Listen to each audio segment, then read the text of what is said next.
So what do you do when you come across a competitor that you didn't know was out there for your product or your business? Do you immediately see them as a threat? Do you run? Do you hide? Do you attack? Or is there another thing that you could do? Well, I'm going to be talking about that next.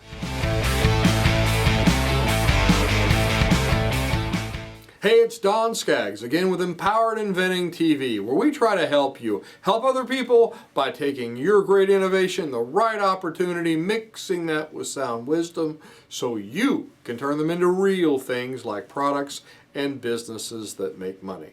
Now, today I want to talk to you a little bit about, or I want to ask you a question really. I want to ask you, what do you do? How do you react when you come across a competitor that you just didn't know was out there? Do you immediately see them as a threat? Do you run? Do you hide? Do you attack? Or is there another way that you could be looking at it? One that maybe could be to your advantage? And if you have someone say, well, there's no competition out there, Don, there's no competition for I've heard inventors say this, there's no competition for my product. This is new and there's no competition. Well, if you're saying that, and if you're saying that to yourself, you're either misdirected, misinformed, or you most likely have not done your research. Because there's always competition. Sometimes it's just simply the way they used to do it before.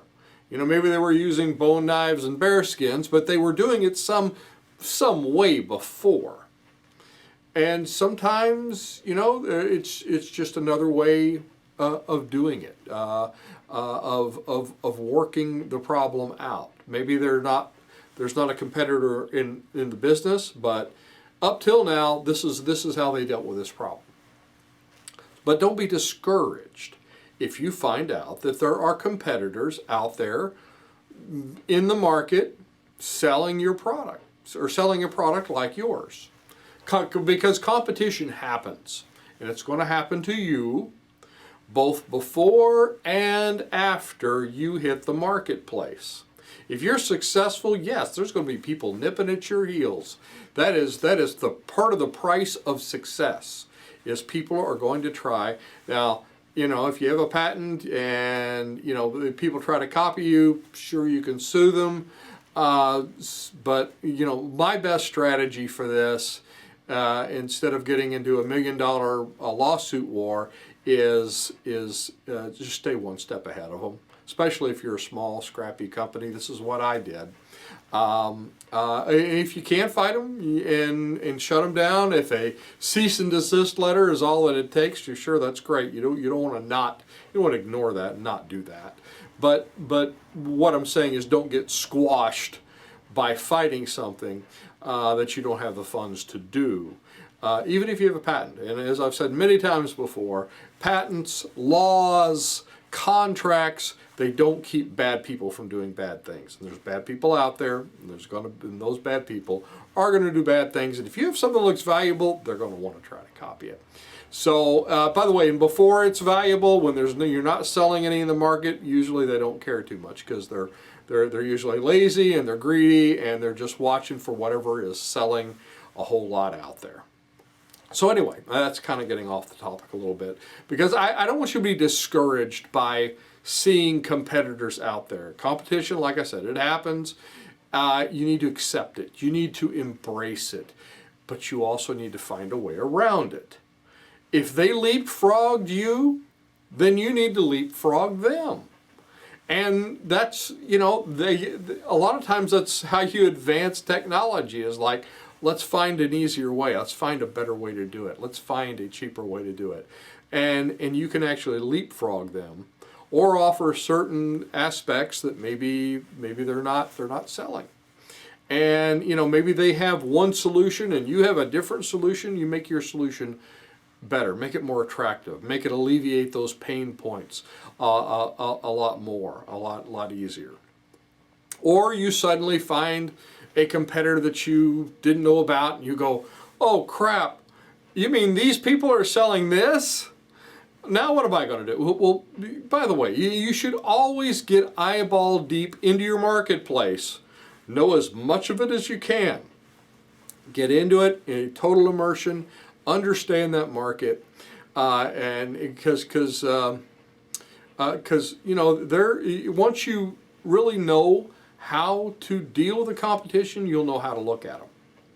But you have to get eyeball deep. But sometimes somebody's going to surprise you. Sometimes they're going to just come out from left field. Sometimes you feel like you've done all the research, and then all of a sudden, wham! You just get blindsided by some company, some competitor, something, some up and coming company. Sometimes, because remember, when you hit the market, you were the up and comers. And that doesn't mean that no one is going to try to do the same thing in the market with you. They're going after market share. You're going after market share. But that being said, and this, one thing about competitors, and this is my biggest point here, I think, is that you've got to look at them the right way because they are validating your market. They're telling you one thing: people are going to buy this stuff. People want this solution. They want this problem solved. Maybe they're solving it one way, maybe you're solving it a different way. You just have to make yours more attractive. But they are validating, so there's a certain comfort to that. If you're going out there and nobody else is selling it, maybe nobody wants it. Maybe there's no competition because there's not a market for it. That happens. So if they're selling, that means there is a market. So take that to heart when you do see competitors in the marketplace. And you just have to be one step ahead of them, like I was saying. You have to be one step ahead of them in that innovation game to win. If they've got something, you go one step further with something else. And that's where small companies and independent inventors have a superpower, because usually you can innovate and you can be nimble and you can come up with things that maybe they haven't, or maybe they're too big or old or stodgy or something to do what you have the capability of doing or thinking of or being creative with. So another thing is that you don't have to attack them. You don't attack other. I used to see this sometimes where a competitor would just run down another company. Well, those are awful. Well, those people are evil. They're like don't. And there was nothing wrong with them. They were just regular folks selling stuff, just a business, and they would just trash their product. And the only reason they trashed it was because they were trying to push themselves up. And don't do that in business or in life, by the way. That should be a thing. You don't pull other people down to push yourself up. It just makes you look worse. So don't do that. That never works well. It never ends well for anyone in the long run. So don't attack them. And actually, sometimes you can collaborate. I had competitors I was good friends with. Now, we were both competing in a marketplace, but, I got to know them, and I'm like, hey, we have dinner together and stuff sometimes. We'd go to these, when we go to trade shows, there'd be this big vendor dinner sometimes, and you'd have all these vendors together. And I got to know all these people. These were colleagues. And sure, we competed in the marketplace, but it wasn't like we were, arch enemies or anything. So you never know if you can work together or be and I always like to collaborate if I can, and really in anything. But you never know if you could work with a competitor until you try. So always leave the door open for that. Protect yourself, do smart things, but don't always have the walls up, and don't always be on the attack mode, and don't always leave the door open to where if you can, work with someone, and they're going to work with you, and they're going to work with you well, and they've got a reputation of doing good things and not bad things, then they could be a potential competitor, or a competitor could be a potential collaborator. You never know how you could both do something to lift both your boats up. So don't despair when you see competitors in the marketplace, because it can be an asset. Believe it or not, it really can be. So do you see other players in the marketplace as competition or validation or both? Let me know in the comments. And if you're looking for a way that you can win in the marketplace, you want to sign up on empoweredeventing.com for Empowered Eventing Academy's course, upcoming course, Sell Like QVC.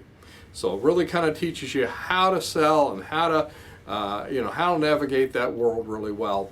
So I'm Don Skaggs. This is Empowered Inventing TV. Like, subscribe, help us to build our tribe.